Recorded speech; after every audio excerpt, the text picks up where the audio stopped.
Então, vamos falar agora de blockchain em operação, né? Da teoria e na prática. Como é que é? O que é um blockchain? Como é que isso aqui funciona? Onde está a estrutura da coisa? Então, não é tão complicado. Da lógica, ele é até que muito simples, né? Eu tenho blocos de dados, ou seja, como qualquer coisa que funcione no banco de dados, eu tenho um registro, vai. Se eu pensar numa analogia com banco de dados, eu tenho um registro de banco de dados, que é um bloco de dados. Só que o registro ele tem uma estrutura, ele tem uma composição, né? E quando eu olho uma arquitetura, eu olho sempre assim, o que é o DLT, né, que é aplicado no blockchain? O DLT sempre ele tem os seus blocos e a coisa funciona assim. O um primeiro conceito é o bloco posterior, como é o caso do bloco 2, ele tem, né, a, a, o conteúdo, né, a identificação do bloco 1. O bloco 3 tem a identificação do bloco 2. O bloco 4 tem a identificação do bloco 3. O bloco 5 tem a identificação do bloco 4. Então, o único que não tem identificação anterior é o primeiro bloco, que, na verdade, ele é chamado de bloco Gênesis. Tá? Então, nós vamos daqui a pouco explicar isso aqui, que é quando eu vou estruturar um banco de dados e ele não tem nenhum bloco ainda, o primeiro bloco é chamado de bloco Gênesis, ou seja, da onde origem, da onde surgiu. Ele tem um conjunto de informações de estrutura e ele tem os dados. E ele não tem hash, não tem nada aqui. No entanto, ao gerar esse bloco, eu gero para o próximo bloco o hash do bloco 0. Ele não tem o hash do bloco anterior, mas ele tem o dele próprio. E aí, o bloco 1 tem o hash do bloco anterior, registrado dentro dele, e tem o bloco dele próprio, com os seus dados, suas informações, as suas estruturas aqui, e assim sucessivamente. O bloco 2 tem o hash do bloco anterior, o que é atual aqui do 1, e tem o do seu próprio. E assim vai sucessivamente, eu tenho uma cadeia de blocos estruturados dessa maneira. E quando eu penso no nó de rede descentralizado, essa animaçãozinha aqui mostra que eu tenho vários computadores numa rede peer-to-peer, cada vez que um manda dado para o outro, há comunicação entre eles, e esses dados são os blocos que são replicados desta maneira, um conectado com o hash do outro. Até aqui é importante a gente definir que esta estrutura de hash que está aqui, ela está baseada na estrutura de árvore de Merkle. Nós vamos falar disso, que é uma árvore de hash. Para a gente entender essa arquitetura, a gente tem que entender que este cientista aqui, né, o Ralph Merkle, ele criou e patenteou, na verdade, essa estrutura em 1979. Então, não é alguma coisa que nasceu agora do blockchain, não. Ele vem lá de trás, ele criou uma estrutura de árvore. Por quê? Imagine aqui os bloquinhos que a gente viu aqui, que a gente acabou de falar. Bloco 0, bloco 1, bloco 2, 3, 4, 5, 6, 7. A estrutura de árvore dele funciona assim. Eu tenho o hash do bloco 0 aqui, que ela existe. O bloco Gênesis é o hash do bloco 0.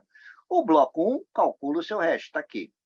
Só que eu tenho na árvore um hash dos dois blocos. Eu pego o hash do bloco 0 mais o hash do bloco 1 e crio o hash 00. Aí, na cadeia de blocos, eu pego o bloco 2, que contém o hash do bloco 1, né? E pego o bloco 3, que contém o hash do bloco 2, mas eu tenho também um hash, que é o hash do bloco 2 e bloco 3, criando aqui o hash 01 aqui. E dos dois, eu crio aqui um hash superior. E a hora que eu crio isso, eu vou criar um top hash, eu crio um outro nível de hash, ou seja, um cálculo do cálculo do cálculo do cálculo do hash, trabalhando com os números de hash. Aí eu começo uma nova cadeia de bloco, que pega o bloco 4, pega o hash do bloco 3, assim como o bloco 5 pega o hash do bloco 4, e cria o hash 10 nesse nível. Quando eu formo o quarto, a próxima cadeia aqui, eu vou estar formando essa estrutura, e essa estrutura aqui, de 4 em 4, forma um top hash. Bom, para que isso funcione, existe um protocolo, né? Esse protocolo, o que é um protocolo? Na verdade, protocolo é uma regra estabelecida de funcionamento, uma regra escrita de funcionamento. O protocolo da árvore de Merkle é o seguinte: o protocolo ele tem 6 passos, ele tem 6 regrinhas. A primeira regra diz assim: olha, o computador A envia um hash do arquivo para o computador B. O computador B verifica esse hash na raiz da árvore de Merkle, ou seja, ele vai na raiz aqui em cima no top hash e verifica com os cálculos até chegar lá. Se não houver diferença, acabou, vai para frente. Caso contrário, vá para a etapa 4. É a regra que é o protocolo de árvore de Merkle. A etapa 4 diz assim: se houver uma diferença em um único hash, o computador B solicita as raízes das duas subárvores de hash. Porque veja que esse top hash é resultado dessas estruturas aqui, dessas duas sub-raízes aqui. Então, ele solicita e o computador A, então, cria os hashes necessários e envia de volta para o B.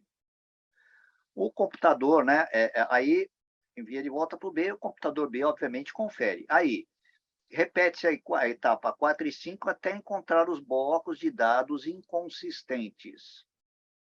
Se encontrar, então vai falar, ó, você está me mandando uma mensagem que eu não confiro, não dá para conferir porque tem blocos inconsistentes.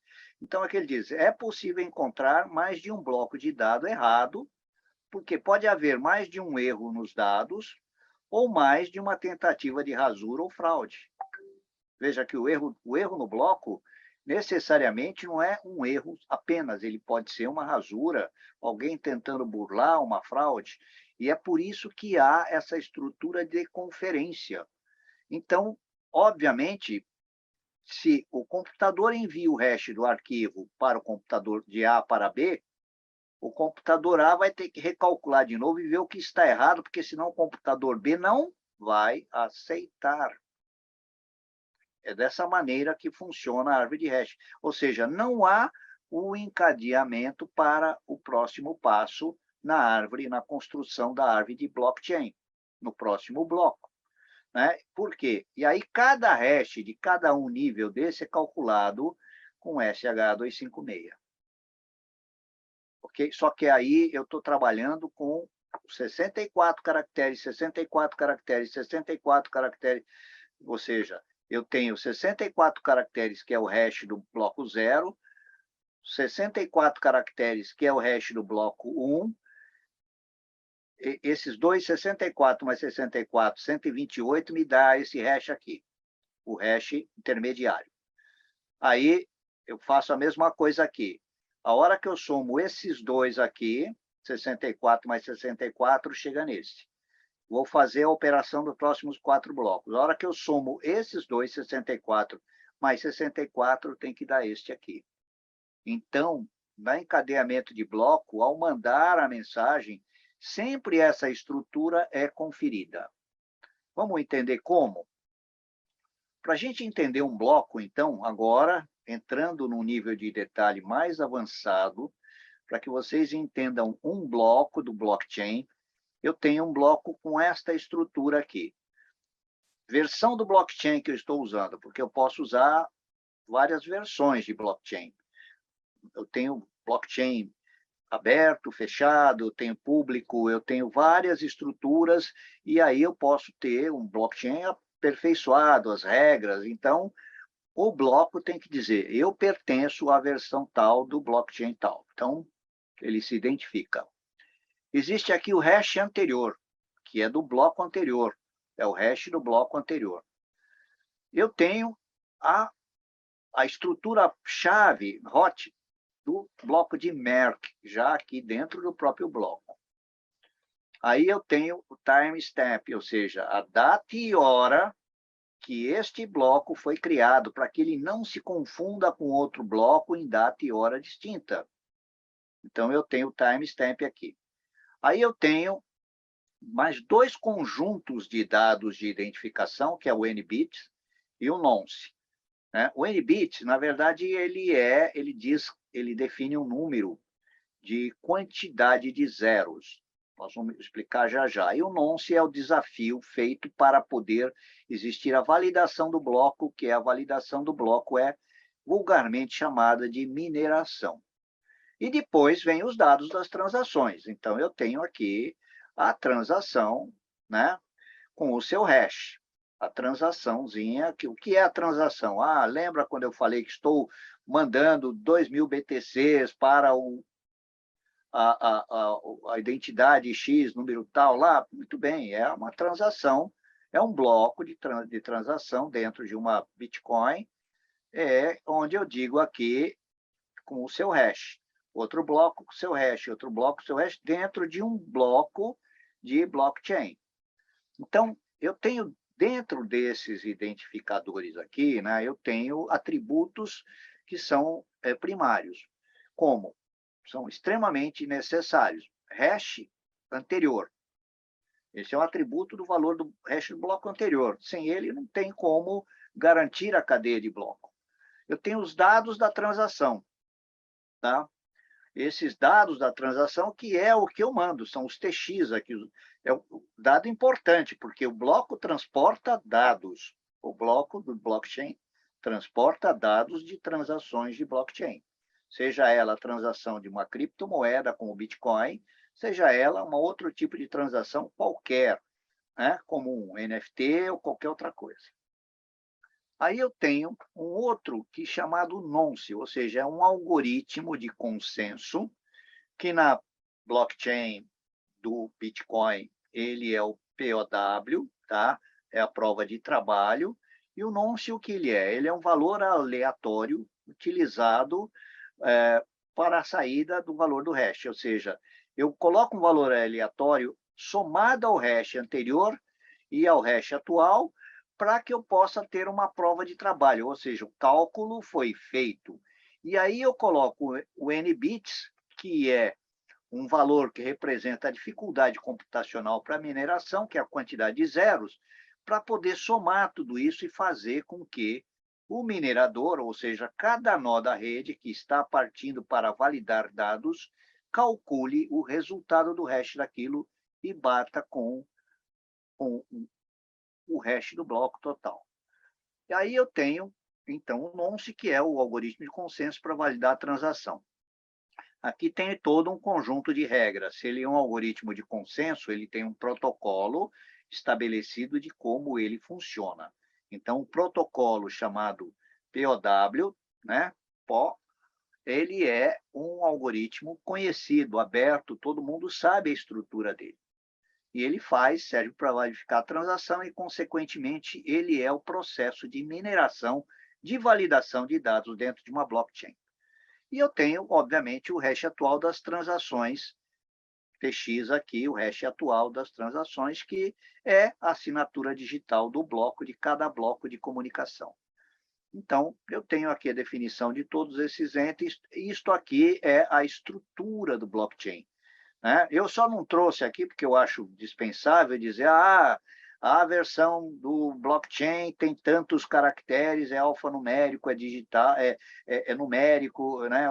Não trouxe essa estrutura aqui, né? Eu trouxe a um outro nível mais simples.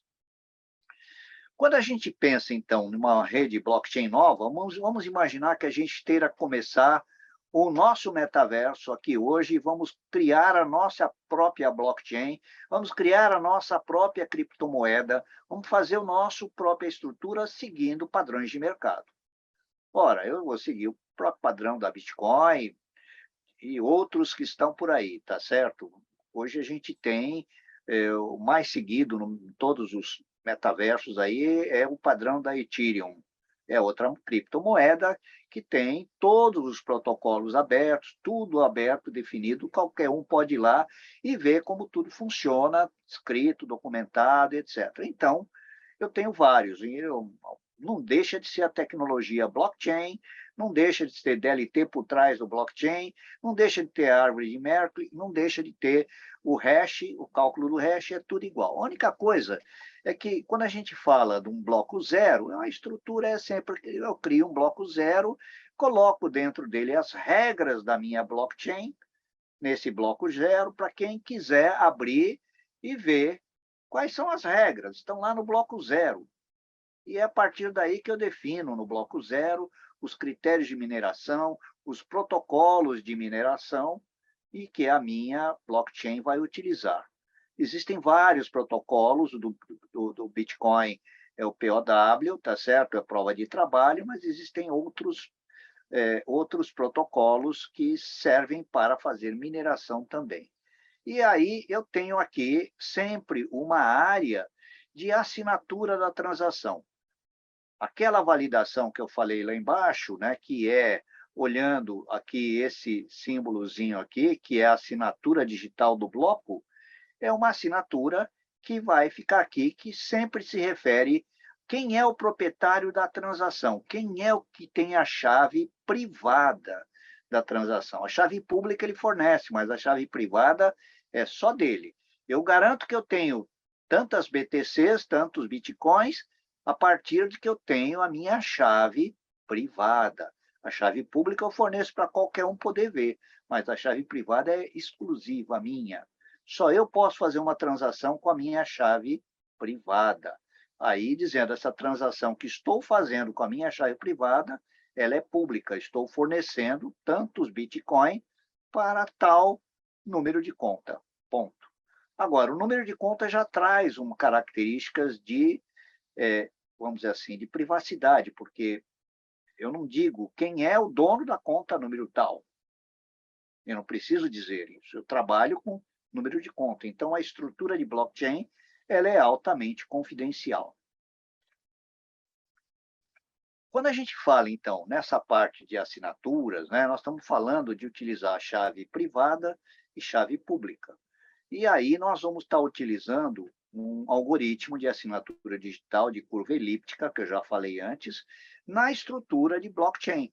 Normalmente, quando eu trabalho em metaverso, utilizando uma blockchain, usando o Web 3.0, usando uma arquitetura de blockchain, eu vou estar utilizando um algoritmo chamado ECDSA, que é o algoritmo de assinatura digital de curva elíptica.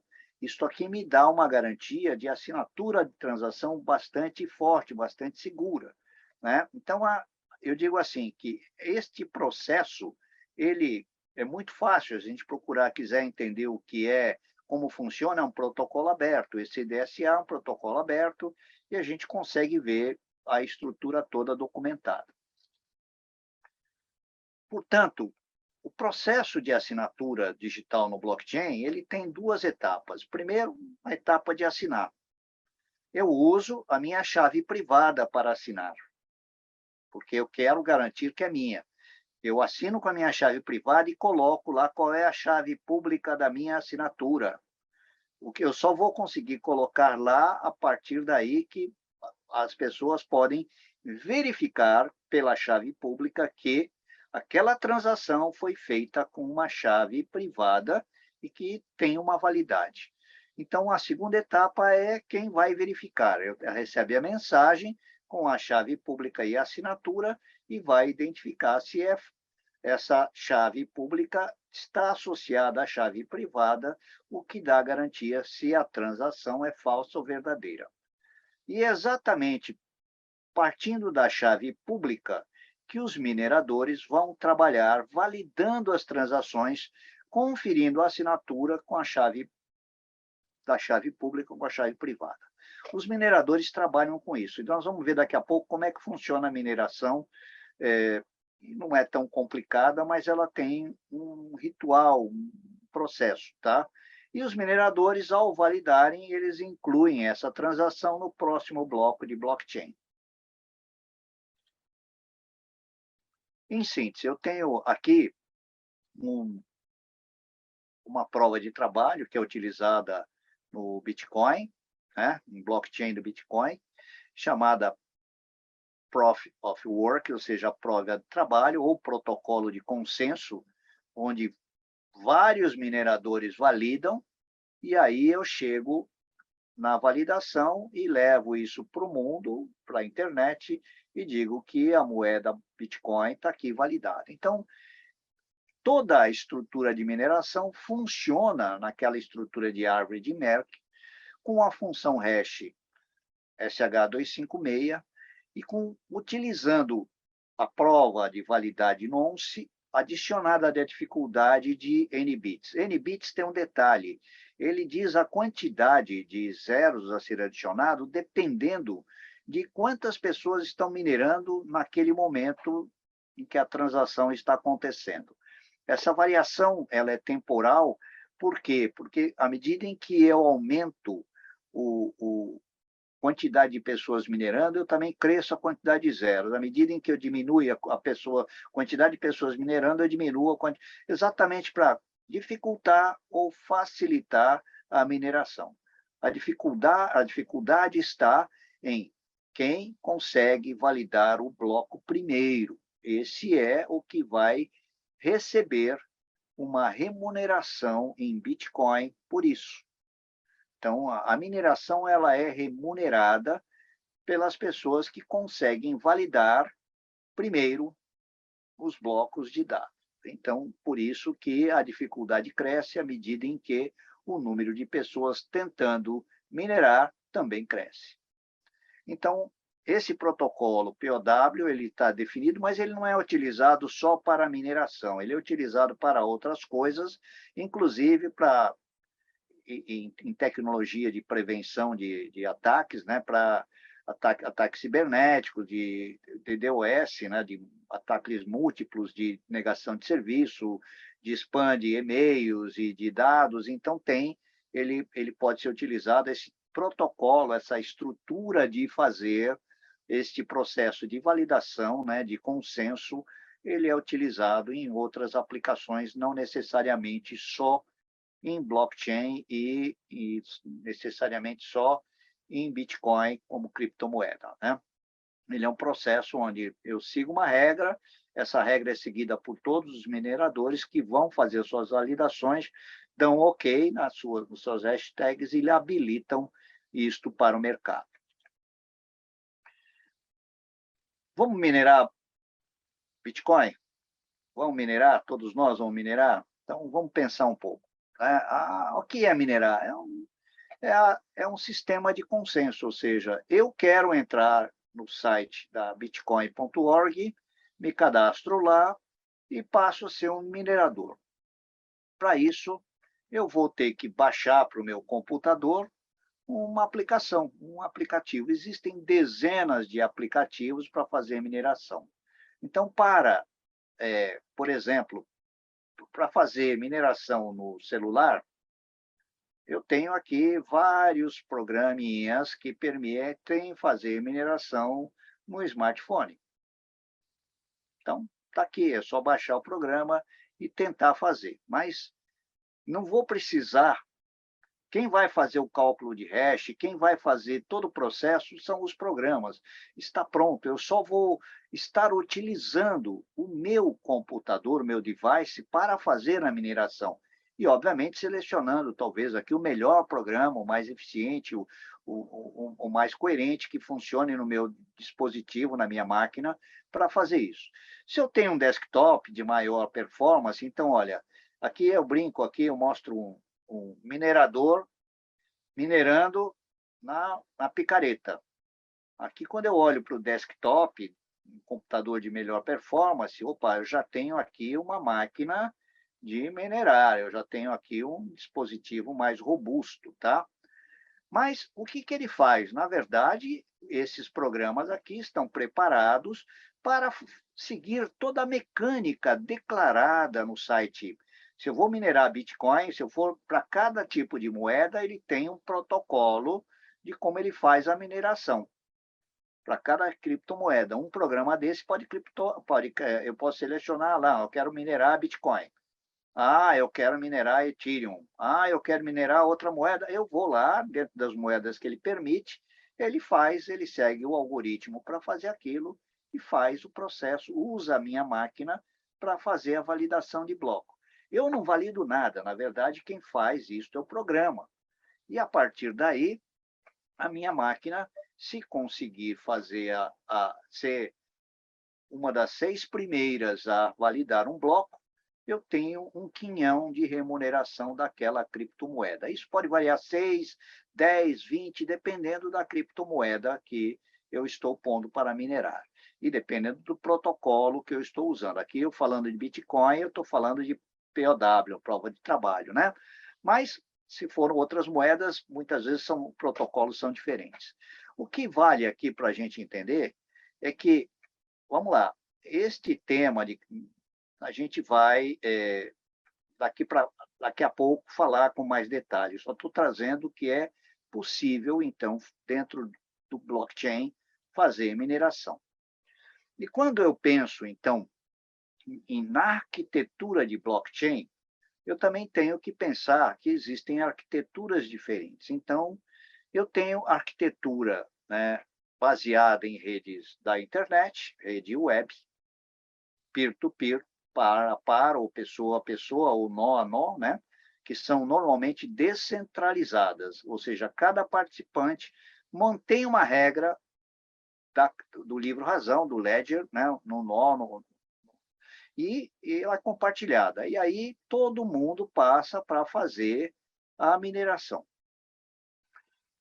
Eu digo assim que, quando eu penso que, olha que eu olho para essa estrutura, né, eu tenho assim, ambas as réplicas, ou seja, em cada nó, eu tenho um protocolo de consenso, que pode ser o POW ou o POA, né?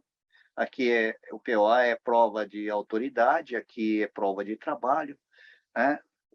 Então, eu tenho essas estruturas. Aí eu tenho ambas, né, podem garantir a imutabilidade do livro-razão, ou seja, essas estruturas não mudam, elas servem para validar, mas elas não mudam os dados que estão lá na blockchain. Aí eu tenho o conceito do que é uma blockchain pública. Uma blockchain pública, ela é aberta para qualquer pessoa poder participar dela. Qualquer um.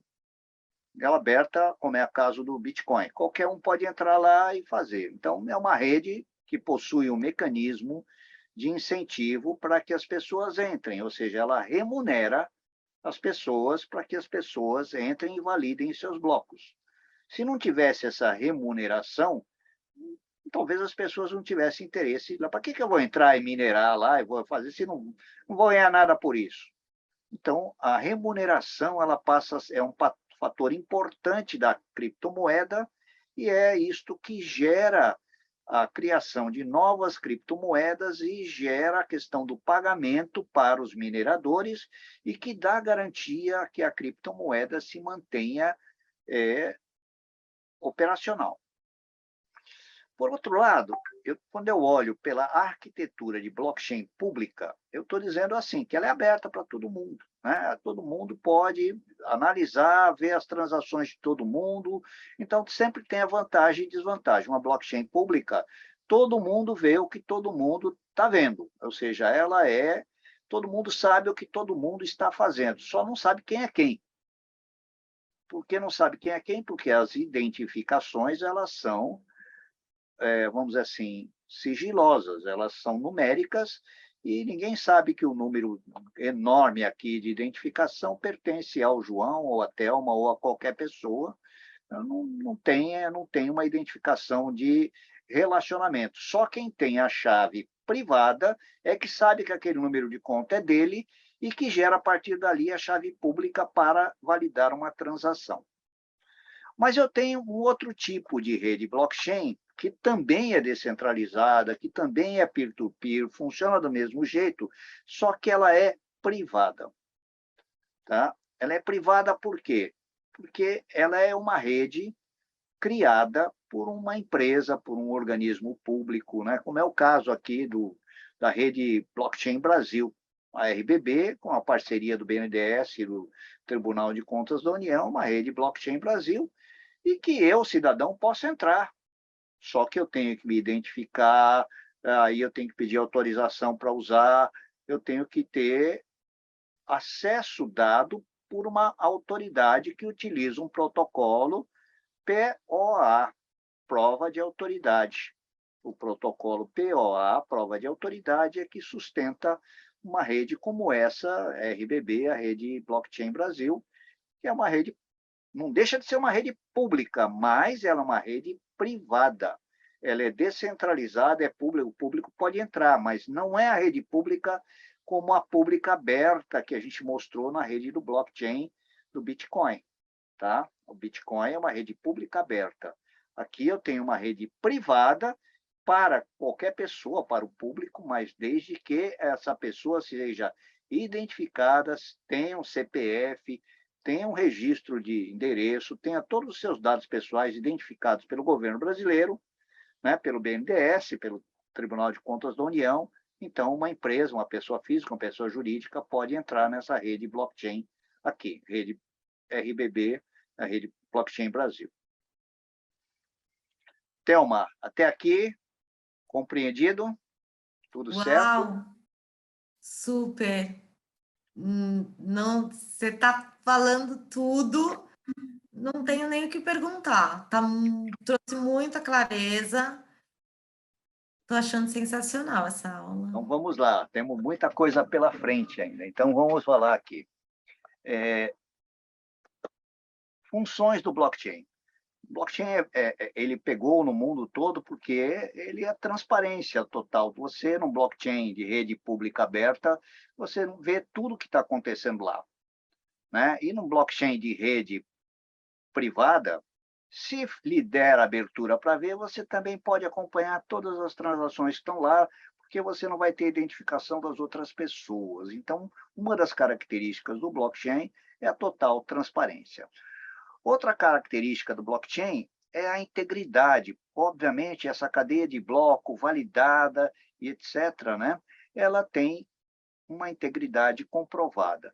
No caso de um blockchain de rede privada, quem são os mineradores? São os usuários que entram, são todos os que têm blocos de dados. Eles têm obrigação contratual de entrar e utilizar, de validar dados, pelo menos uma certa quantidade por dia.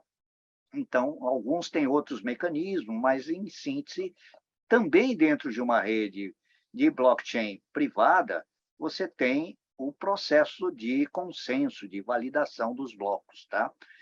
O blockchain ele é econômico, porque ele não precisa de uma autoridade, de alguém para poder ficar controlando, vigiando, fazendo, né? E ele é eficiente no tempo, ou seja, as transações acontecem rápido, as coisas são estruturadas de uma maneira, e veja que a ideia de blockchain e de estruturas similares à blockchain permitiu criar um Pix da vida, apesar que eles dizem que não é blockchain, mas é uma ideia derivada disso. Então, o tempo, a eficiência de fazer uma transação é muito, muito rápida. E aí tem outras grandes características que o mercado todo elogia as estruturas de blockchain.